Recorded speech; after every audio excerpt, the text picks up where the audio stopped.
How many episodes have we done now? Of podcasts? Yeah. I think maybe this might be the 6th or 7th. Yeah, something like that. I feel like we've always wanted to do a bit of a podcast just to share a different sort of content, and I'm loving it so far. Okay. I'm really enjoying it. Supposedly... Hopefully our viewers are. Just getting down people into that start a podcast last about 7 podcasts in and give up. That's interesting. They pull the pin. I wonder what we're going to do. We're going to keep going. Of course. Right? Because I actually have had a lot of messages reaching out saying, you've helped me a lot just with your podcast. That's good, So, because I remember before we actually started this podcast, we were actually saying we just want to give that little bit of extra value, because a lot of our content is obviously not rehearsed, but you're fun and all that sort of stuff, but people can just get to know you on more of like a humanized level through a podcast. And I personally, if I want to know something about someone's company or what they do, I go straight to podcasts because that's where you just get the real. For sure. So I feel like it's good that we're bringing that to the plate now. Yeah, I do too. Now, today's episode, we're just going to talk to you about what we're personally going through at the moment. Yeah, a bit of a life update. Hopefully we can add some value to this one. Yeah. But mainly what we wanted to talk about is Steph is now halfway. Pregnant. Well, actually 21 weeks. 21 weeks pregnant. Yeah. How are you feeling? I feel really good. Yeah. The hardest part for me was the first trimester, but I'm feeling really good. We're 21 weeks, and so far I have had a few little body image things come up where I'm like, oh my God, things are growing really fast. Yep. And with obviously our nature of business, and my goals have always been the complete opposite of abs, shoulders, like all this stuff. Yeah. Now it's going the opposite direction. So that was a little bit of a mind adjustment for me. But now I'm just like, this is such a blessing. I'm really just like embracing it. Embracing. Yeah, and trusting, because I know on the other side I'll be able to get I'm confident in myself. But initially that was an adjustment. You are the transformation queen. I've seen you wrap up in 4 weeks. Like nothing. But I think the thing for me was taking that pressure off myself, because initially when my body started changing and, I just looked bloated and I can't suck it in anymore, all of these things, I feel like that was the hardest part to wrap my head around. And now that I'm embracing it and I'm just trusting it, it's just like, I can just like relax a little bit more, because I am still training. I'm still eating well. Like, I don't eat anything like crap or anything like that. No processed foods. You do steer away from more processed foods and refined sugars. Yeah. You like to try and keep it natural as possible. Yeah, you see people that are pregnant, and although I still have my treats for sure, I see a lot of people that are pregnant and they see that as an excuse to literally binge eat, and I don't believe that is helped. That's just my personal opinion. Yeah, well, you're obviously going to so much harder for you on the you're going to crave a lot of things, but when you're craving certain foods that are not natural, you're probably lacking in certain vitamins and minerals like magnesiums and everything else. That's been my biggest question so far that I haven't actually answered on social media. What are you craving it? What are you craving? Like, what are the cravings? I actually don't have any cravings. Yeah. I don't know whether that's because of like every pregnancy is different, but I have not craved anything out of the usual. And this is like, I don't want to sound salesy on this one, right? No. But we just launched our new product, Vital Glow, which is a greens and collagen blend. And we obviously brought it out for our members. Yeah. But we were planning to get pregnant, and we also knew that I was going to have to stop having a lot of the supplements I was having, but I wanted to I don't like plain water.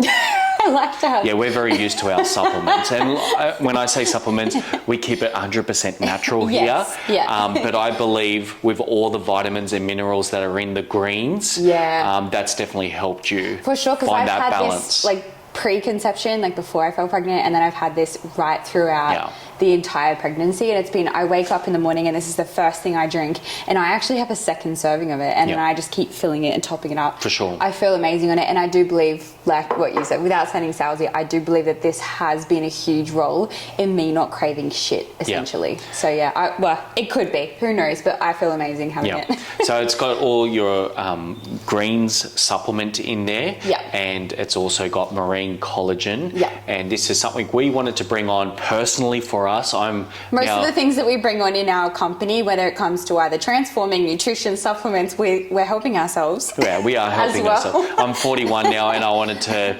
But we practice what we preach. Anti-aging, I wanted to get right into that realm now and keep it as natural. You've always been into that realm. I've always been into. I'm very,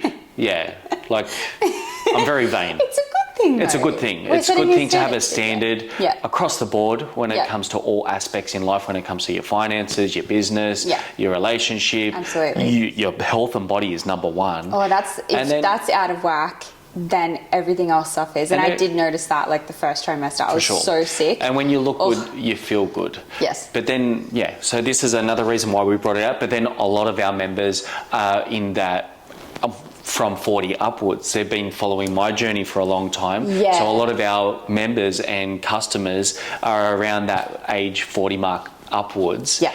And they're definitely going to benefit from this I supplement. would also say, like, the opposite to what you just said. Like, when you look good, you feel good. Yes, I agree. But then there's also, I would flip that and say, when you feel good, you look good. Yeah. Because, again, you're coming from the inside out. And that's something that we've always prided ourselves on. Is like making sure that not only do you look good, but you actually have an energy for life. Because a lot of people can, be shredded and ripped. And it's true. But they can feel like absolute death. Like, they're so, like, malnutrition, essentially. We could talk about calories when it comes to weight loss, but your, like you just said, gut health is so important from the inside out.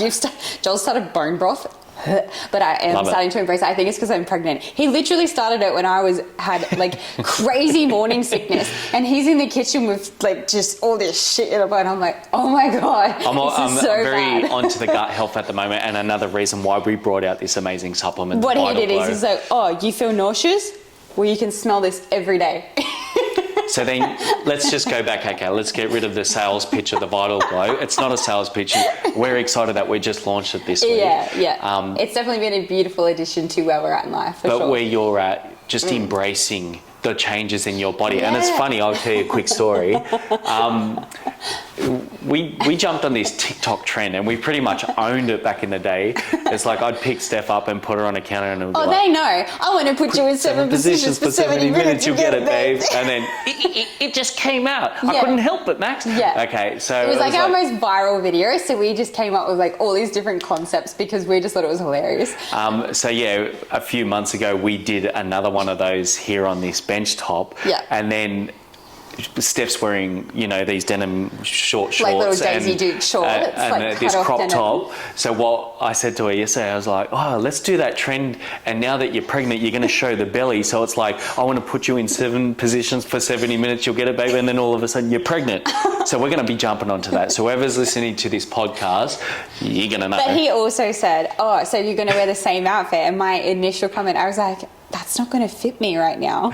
Like, I literally felt so insecure. I was like, like they're at the bottom of my pile right now. So she had a few tears yesterday. So he's like, just try them on, they'll fit. I'm like, what ass cheek are you referring to? Like, honestly, like, seriously. Like, honestly, like, everything's just like a little bit wider at the moment. So I'm like, you come into the bathroom. It's just fluid. Because if I cry and I hit depression, you're paying for my therapy because I'm going to hit depression. Like, it's going to be so sad. Like, I know I'm buying everything elastic at the moment, so I don't have to face that. I'll face that on the other side. But he's like, no, you're going to fit into your size 6 Daisy Duke denims. I'm like, yeah, okay, well. She did. And I put it on. And literally, I almost split them at the back. Like, they were like, I can't breathe. And I can't do them up at all. But the whole beauty of it is. They used to be big on me. Like, I had, like, room. Like, you could fit another human in We'll get the video done and you'll be able to see it. You'll see the disgust on my face. Like, I'll be, like, in character, but I'll also be like, fuck my life. Nah, you're going to love it. Oh, yeah. Back to embracing the changes of all the amazing changes that are happening in pregnancy. It has definitely been an adjustment, but I'm definitely embracing it now, which is good. Now, doing a little bit of looking into post-pregnancy. Yes.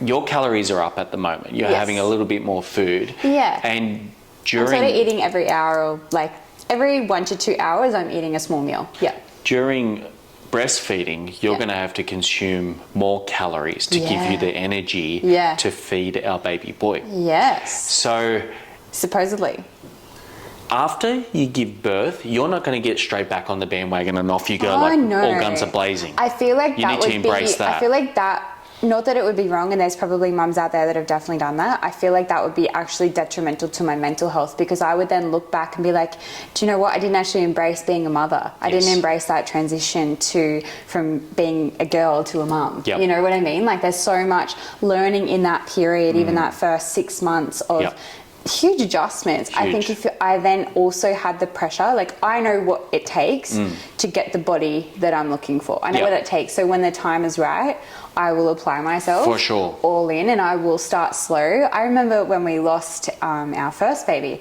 it took me ages. Like I started training, but I was literally doing like one set of everything, and I was doing like 10 reps. Like everything was very slow. Those of you who don't know, we were pregnant before, and it was about 2 years ago now, and it was actually closer to 3. Week 14, Steph had a premature birth, and gave birth to our baby girl. And so it was the same. It was quite traumatic. It was. So I was also dealing with trauma. But then once I sort of rebuilt myself, the thing that got me through was because I didn't have a baby to tend to. So the thing that actually helped me in something like that was putting myself back into my health. But there was still a period where I had to just sit with it all. The journey was definitely slower than what I imagined. But then once I built that once you've got that momentum, off you went. You took off like a rocket. Yeah, so the time will come, but I feel like that's really important. And I think it's important for people to hear people like, everyone goes through their stuff. We all have our ups and downs, and no matter what we put out there online, always bright and happy and positive. We have our stuff too. But it's those times in life that bring you closer, and that's where you really learn the most. But I feel after you do give birth to our baby boy, you're going to need a good 4 weeks of just getting yourself back together, just having a bit of time out. That would just be like recovery. And connection with our son. I've even heard from a lot of the nurses and midwives that I've been speaking to, my friends, they're like, breastfeeding looks easy, but it's actually like it's a full-time job and it's hard. So it's like so much stuff. That's just one thing I have to learn. There's so many things that you and I will be learning in that period. But I think the thing that I am now embracing and really hope that through this journey we can be an advocate for is that women's bodies especially go through seasons. There's so many different changes. Women have children. And women have periods, and women go through menopause. Like there's so many different changes that happens just to a female's body. And that should always be celebrated, not shamed. For sure. And like whatever season in life that you're in, there's always a way forward. It's not like you're stuck there. So I think learning to also just be with whatever season you're in. Have your goals. But like my goals right now, if I had goals to just be like the most fittest toned, woman on the earth, I would be depressed every day. It'll be hard. Look, the changes is hard. And again, like it doesn't matter if you're a woman or a man, whatever you're going through, but especially what you're going through now, you would see on social media or even out and about other women who are pregnant. And because of their body type, could be looking tiny, like not 1 ounce of body fat on them with a belly. I think that's another thing, is not comparing yourself, because every woman will respond to pregnancy very differently. So, and that's something depends on your bone structure. It depends on your body type. Your genetics. Now, you've got these ectomorphs out there. When I say ectomorph, they're the skinnier frames. They've got skinny limbs. Body type. They're usually tall and skinny. And they can go through pregnancy, and you look straight on, you wouldn't know they're pregnant until they turn to the side and you'll see the little lump, right? And they don't hold an ounce of body fat ever. You know, that's their body type. And they can still fit in their shorts. They can still fit in their shorts, but then you've got the other body types that, Well, like, am I more of a mesomorph? Yeah, I'd say you're more ectomeso. Ectomeso. Yeah. Okay, So ectomorphs find it hard to put on muscle and put on fat. And then you've got the mesomorphs. So I'm a blend. I'd say you're a blend. You're lucky. Oh, yeah. I do feel that, because I go people and like people don't naturally just like if you look at your legs and your quads, you've got good roundness, you've got good fullness down muscle. There. But you've always been little and petite. I wouldn't say you're a full ectomorph, because they're just this stringy. They're those people that they literally can eat like 7 pizzas and they look the same. They can pretty much eat whatever they want. If I ate 7 pizzas, I would look like 7 pizzas. And then you've got an endomorph that pretty much looks at carbohydrates and then... No, they think about it and they put on weight. So it's just is that different genetics, like your predisposition to have a certain body type? I'd be more mesomorph. I can put on muscle quite easy, and I can lose body fat when I think about it. And this is what I feel we've done really well, is even no matter what body type you are, that's where resistance training really is magical. Because if you were to just do cardio and go on a diet and do all this strict dieting and stuff, you've always used the analogy, like if you're a pear, you're just going to be a smaller pair. You're not changing your shape. Yes. But what we do is we even take those mesomorphs that are like, they're very overweight. Yes. And they literally change their shape. For sure. Through resistance training. And endomorphs and ectomorphs. Yeah. For sure. Yeah. So all of those different ones through, programs. It's Absolutely. Really cool. Yeah. So yeah, I think no matter what season you're going through, never compare yourself to anyone else. It's hard because my entire newsfeed now is pregnant lady this, pregnant lady that. I'm like, oh, she looks amazing. Oh, she looks amazing. For sure. So we all fall victim to it, but I think that it is really important, and I'm lucky because I have such an amazing support, i.e. you, to remind me that, like, it's funny though, I'm like, oh my God, like I just feel so fat, or I feel like so bloated. He's like, you're not fat, you're pregnant. And I'm like, that's the wrong answer. I want to hear I'm skinny. She's skinny. She's very skinny. He's trying to say the wrong answer, but everything I say at the moment is a test. But I haven't had this discussion with you. But yeah, I feel after you do give birth, you need to give yourself time to, Well, the thing that I've succumbed to and I've just relaxed in is that I know that I have the ability, and when the time is right, I know exactly what it takes to get that body. Yeah, we got that sorted. So I'm fine. So I feel like that also, because we've done this for years, I have had my health and my body as such a high priority. Sure. It's not really a worry to me because I'm like, hey, when the time's right, once I feel strong enough, I will get back to that. Postpartum depression. Yeah, I actually had my first midwife appointment yesterday, and the amount of questions they ask you to assess like your psyche, like your mental health now, because it must be such a huge thing. For sure. So yeah, they've just asked me all these questions. What sort of questions are we talking about? It was literally just like, have I ever had thoughts of like harming myself?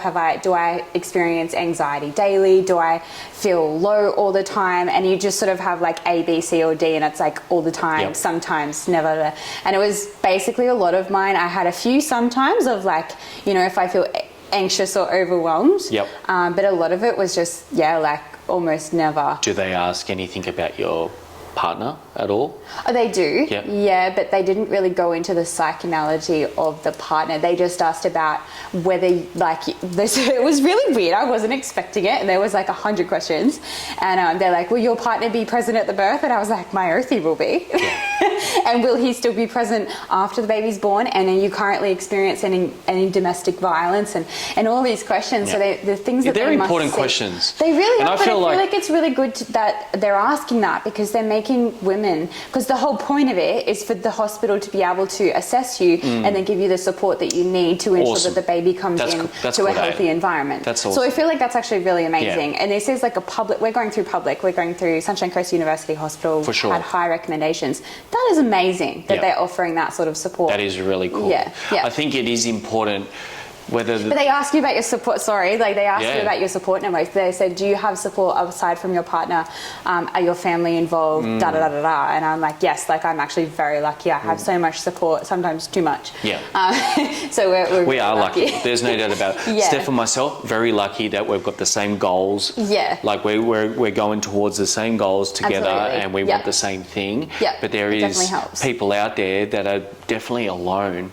And I feel, it's so important for the men to step up and be a part of the child's life. And be involved. And that's something that before we fell pregnant, like I spoke, openly and honestly to Joel, and I was like, I really want to do this together and learn. Are you open to learning books? And we've actually just started a book, Raising Boys in the 21st Century by Stephen Biddulph, I think it is. And we're listening to that together. And so far it's been amazing. But I just love that we're both on that same mission of, I don't just feel like I'm the mum and the dad and have to do this and do that. It's like we're in it as a team, and I feel like the old ways was like men don't know what to do and men don't involve themselves. For sure. And they're like, well, I don't know what to do, so they just don't. Well, this is where you're lucky, because I like to feel like I'm in charge here, I'm in control, so I like to lead the way for the family. Let's go together. He's going to change your nappy, guys.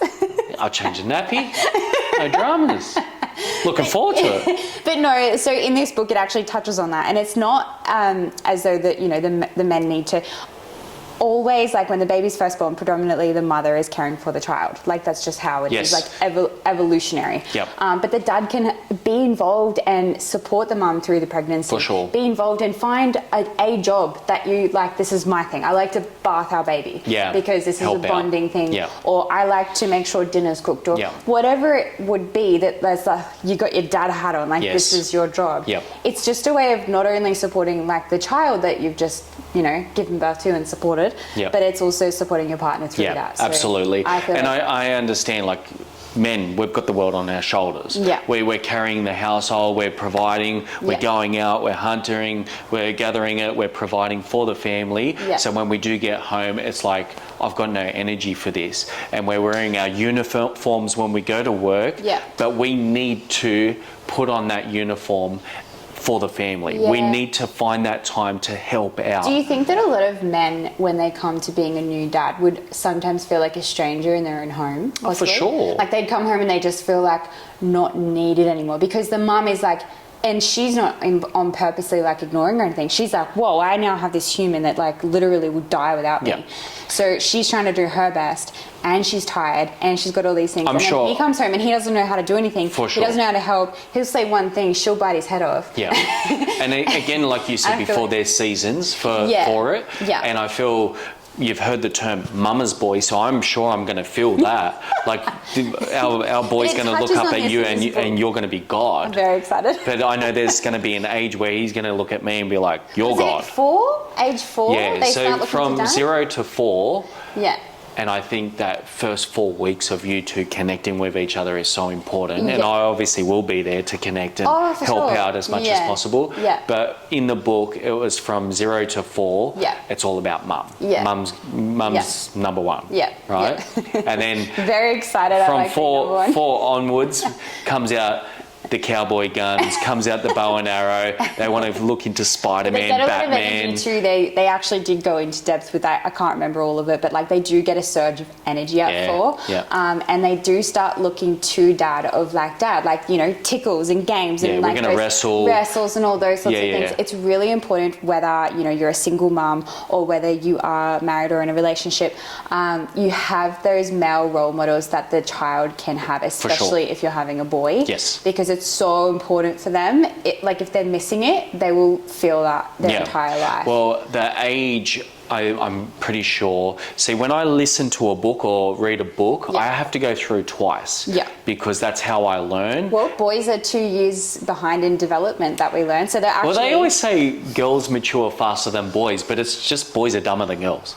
Well, that's what it is. No, so boys... Initially. No, so initially they're 2 years behind. So in schools, you know, you see like old girls and stuff, they'll be bullying the boys and like they actually become like the class clowns and they sit at the back. Because that was me. They apply themselves and they were listening to the teacher and they're like, I have to sit still. I don't understand what this lady's saying, so I may as well make something else fun. And they've got energy, like they can't sit still. Yeah. So they end up also like almost rebelling because they feel stupid compared to the girls because this knowledge is not shared. It's not, so to break it down, boys are 2 years behind girls' intelligence when they're younger. Well, in their brain development, their brain just hasn't developed the same amount and the same rate. Which makes a lot of sense because I actually had to repeat year 5. I was labelled ADHD and dyslexic, and I changed schools because I was so embarrassed. And how crazy is that? Like we listened to this book and now we're like, oh, like it makes so much sense. It makes a lot of sense, but boys also need movement. They can't sit still. They do. They've got energy. Yeah. So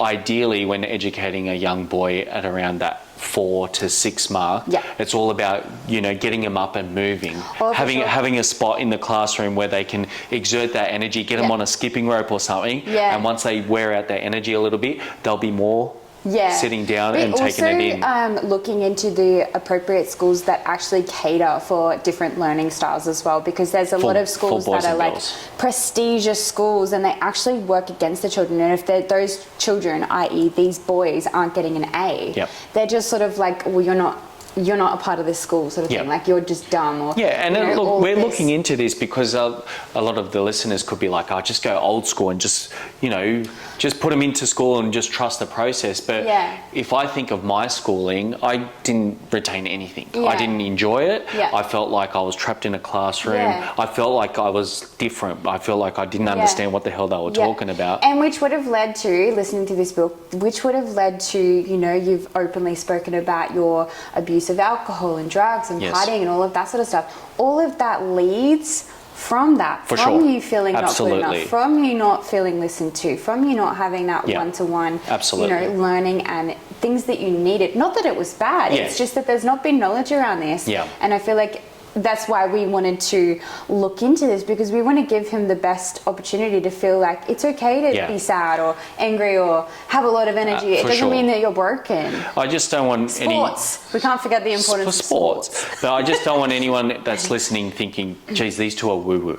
They're a bit Oh my gosh. crazy. No, and I just don't wanna- even want to say, like, we are not sitting here like, oh, we're going to be the most perfect parents. We're No. probably going to make so many mistakes. We just want to learn, we want to educate ourselves Yeah. on the best way to get, we're going to take a grain of salt from here, we're going to take a grain of salt from Yeah. there, and we just want to make sure we're doing our best Yeah. for our baby boy. That's all we're trying That's to do here. literally it.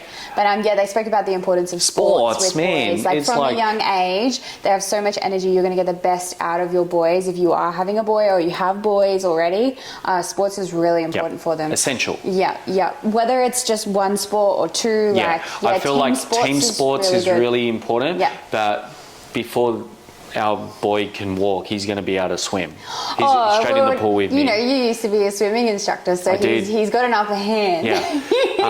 And then, definitely gymnastics. Yeah. A team sport will possibly start with soccer. Yeah. Just less injuries than rugby Yeah, league. I mean, you did football, but I played rugby league. It's so funny. We've already spoken about all this. I'm like, he's going to do soccer. He'll probably hate soccer. We'll probably choose something different. Who knows? But he will initially, be into sports. yeah. Yeah. But just going back to the ages, and sport's important. Yeah. But then there is an age where a boy starts testing mum, and it's around from When what he starts to get big and strong. From what we've learned, around that age 12 to 13 mark is when that real testosterone, the puberty starts kicking in. Like, for example, I'm like, hey, did you clean your room? And they're like, well, I don't have to. I'm bigger than you. I'm stronger than you. Yes. And they'll start to have a little bit of like Yeah, once back at you. once they learn they're going to be stronger than mum, which is around that age, that's when they'll start testing the boundaries. testing mum a little bit more. Yeah. And it's essential for a man to come in and say, hey, you do not speak to your mother like that. That's where the men really need to step in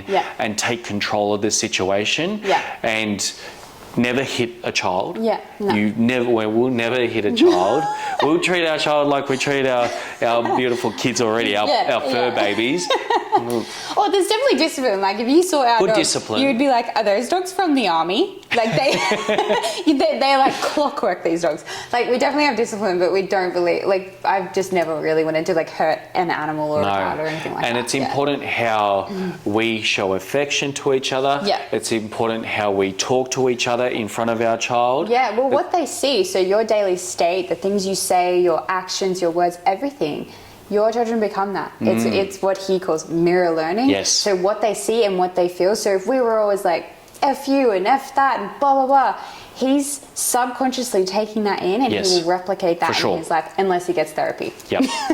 Yeah. So, and it's true. Like, I look at the amount of things that I saw as a child, and I've had to do so much work on myself. Like, so thankful for the amount of personal development that we've even done together, but personally as well. And you learn, oh, like, I do this because of that. Like, I don't need to do this anymore.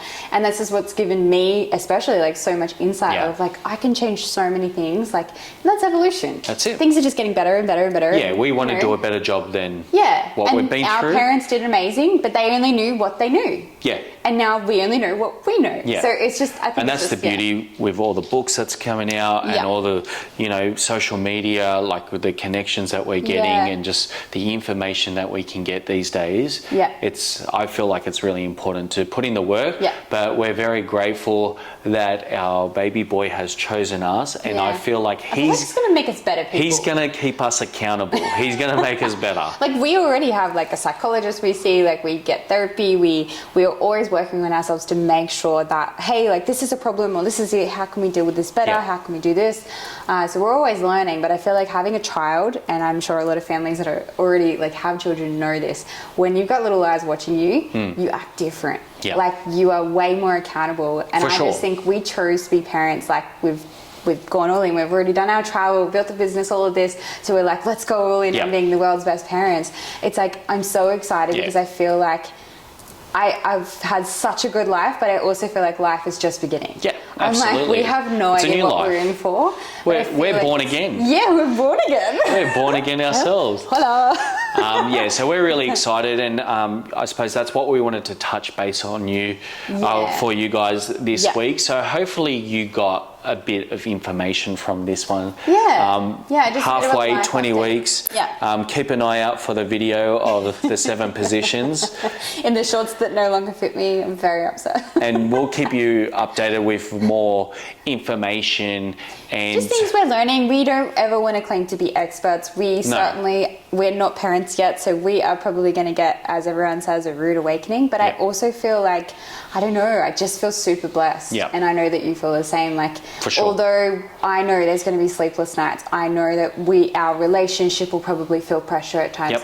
I just know that we've got the same goals and the same vision, and we're aligned in that. And I feel like that's so important to have. So important. Yeah, especially when you bring your children into the world. For sure. So just a bit of a different podcast today, but hopefully you still got a bit of information from this one. And we'll touch base with you guys next week and try and give you more info and inspo. Absolutely. Love chatting to you guys, and we'll chat to you again soon. Yeah, we'll chat to you again soon. See you.